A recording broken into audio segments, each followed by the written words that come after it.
नमस्कार, आप सभी का स्वागत है। आज इस वीडियो के द्वारा मैं श्री अनिल वत्स जी, जो नई दिल्ली के रहने वाले हैं, उन्होंने अपनी बर्थ डिटेल भेजकर ये जानना चाहा है कि उनकी सरकारी नौकरी अथवा कैरियर के बारे में बताएं।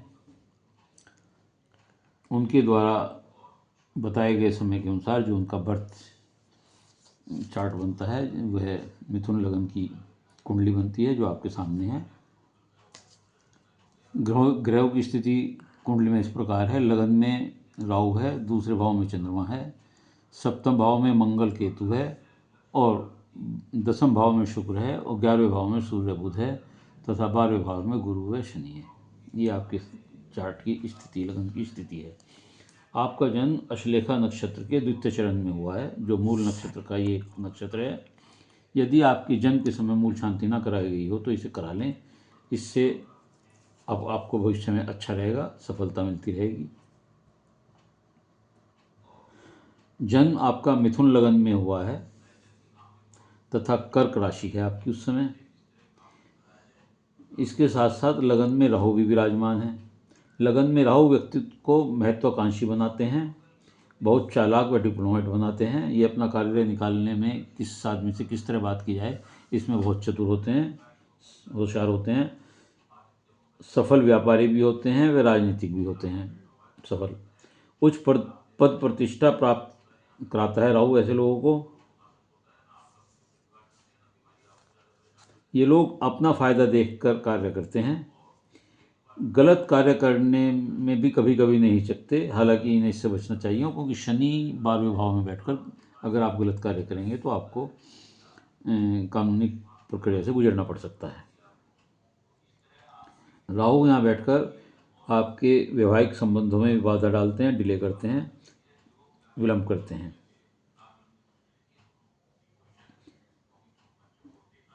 ऐसे लोगों को कोई समझा नहीं सकता। ये जो इन्हें करना होता है, यानी कि न समझ सकते हैं। इनका व्यक्तित्व ऐसा होता है कि इन्हें हर आदमी के उसका समझना नहीं है कि इनका क्या व्यक्तित्व है। लग्नेश बुध जो हैं वो लगन के स्वामी होकर के और सुख स्थान के स्वामी होकर के, दो केंद्र भाव के स्वामी होकर के आय के भाव में सूर्य के साथ बैठे हुए हैं, जहाँ सूर्य उच्च के हैं तथा बुध हत्या योग्य बना रहे हैं। ये बहुत अच्छा योग है। ऐसे लोग नौकरी छोड़कर शुरू में नौकरी करते हैं। सूर्य जहाँ उच्च का है पराक्रमेश होकर, यानी कि ऐसे लोगों को अपने पराक्रम से, मेहनत से नौकरी मिलती है। उच्च के सूर्य हैं तो निश्चित तौर से ये लगता है कि आपको सरकार से लाभ होगा। जो कार्य करेंगे तो सरकारी नौकरी हो सकती है। राजनीतिक क्षेत्र से भी आप लाभ उठा सकते हैं। और ऐसे लोगों को ये देखा गया है कि ऐसे लोग अक्सर बाद में नौकरी छोड़ करके अपना कारोबार करते हैं और उसमें बहुत लाभ धन कमाते हैं। मकान, वाहन, सब सुख सुविधाएं इनके पास मौजूद होती हैं। दूसरे भाव में चंद्रमा है, स्वग्रही हैं। आपका चेहरा, आंखें बहुत प्रभावशाली, आकर्षक व्यक्तित्व होता है। वाणी बहुत मधुर होती है। व्यवहार बहुत हृदय स्पर्शी होता है। अच्छा भोजन, स्वादिष्ट भोजन करना आपकी पसंद होता है।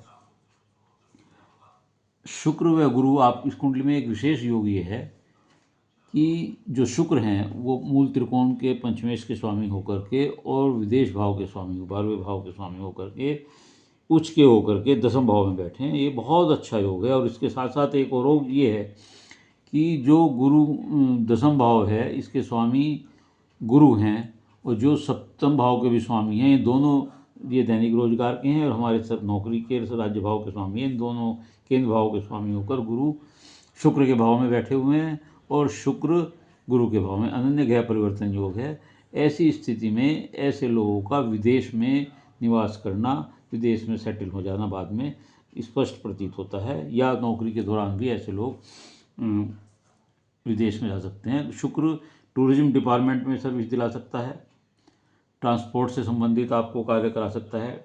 सोशल मीडिया, यूट्यूब ऑर्गेनाइजर हो सकते हैं आप, एंकर हो सकते हैं, टीवी चैनल्स पर काम कर सकते हैं, शिक्षा क्षेत्र में हो सकते हैं, पेपर इंडस्ट्री से जुड़े हुए कार्य आप कर सकते हैं। फैशन टेक्नोलॉजी है, इस डिपार्टमेंट्स में जा सकते हैं। इंटीरियर डेकोरेशन का काम है, इस तरह के काम जो विद्युता के भी काम है, सौंदर्य से संबंधित काम है, कंप्यूटर के क्षेत्र से काम है, इन सब कामों में आपकी नौकरी हो सकती है और बिजनेस भी आप इसी तरह का करेंगे। मंगल की भी चतुर्दृष्टि यहाँ पर पड़ रही है, तो इसलिए गुरु शुक्र और मंगल का संबंध होने से मैं समझता हूँ कि आप, और सूर्य होने से आप कुछ समय गवर्नमेंट सर्विस भी करेंगे।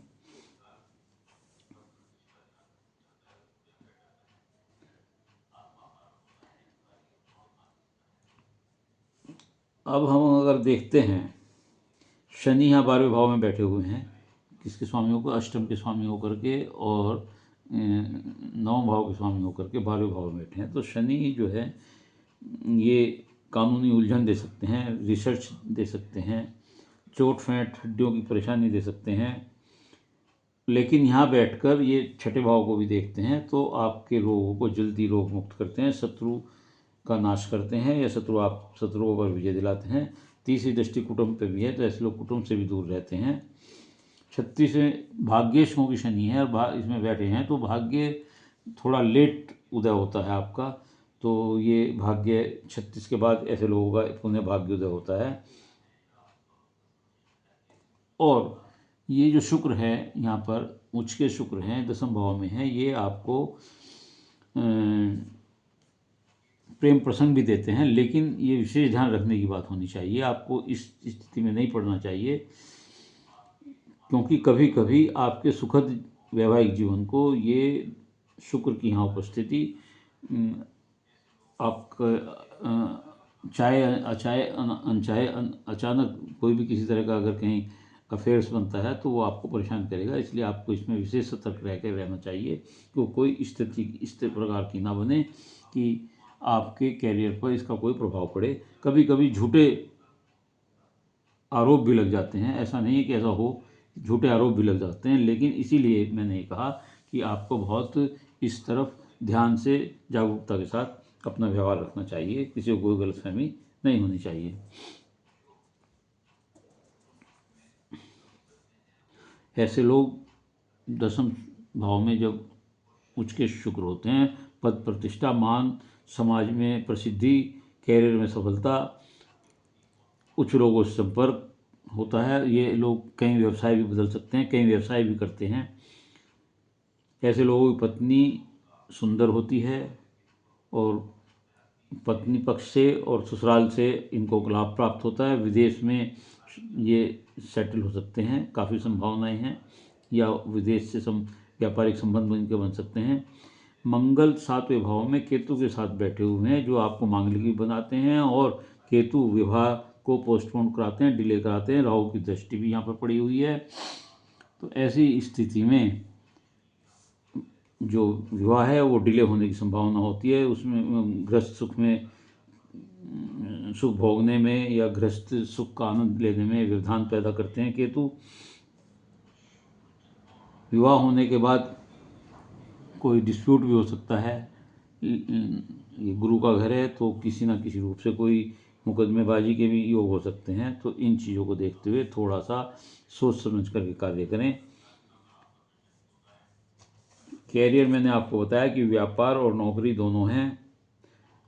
आप ऑटोमोबाइल इंडस्ट्री से भी जुड़ सकते हैं, और social media, TV, tourism, electronic fields हैं, टीवी हैं, इंटीरियर डेकोरेशन है, इस तरह के जो मैंने, पेपर इंडस्ट्रीज़ है, इस तरह के जो मैंने काम आपको बताए हैं वो सब आप कर सकते हैं। राजनीति में भी आप अपना भाग्य आजमा सकते हैं। तो ये जो मैंने आपको बताया ये आपके कैरियर के बारे में है।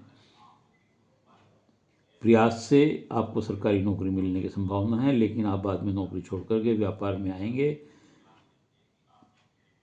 राजनीतिक क्षेत्र में भी आप आएंगे ऐसा मुझे लगता है।